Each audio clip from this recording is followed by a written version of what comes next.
In this video, I'll show you how to change your Facebook business name step by step. If you've rebranded your business or need to update your business name, you can do it through Meta Business Suite. First, open your web browser and sign in to Meta Business Suite with the Facebook account that manages your business. Next, click Settings, then open Business Settings.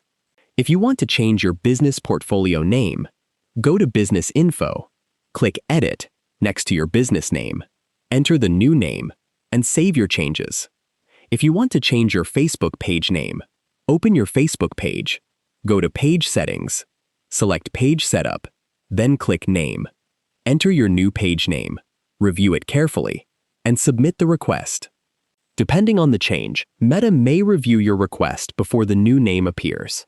Once approved, your updated business or page name will be visible across your business assets. If you found this video helpful, please like the video and subscribe to the channel for more easy app tutorials. Thanks for watching.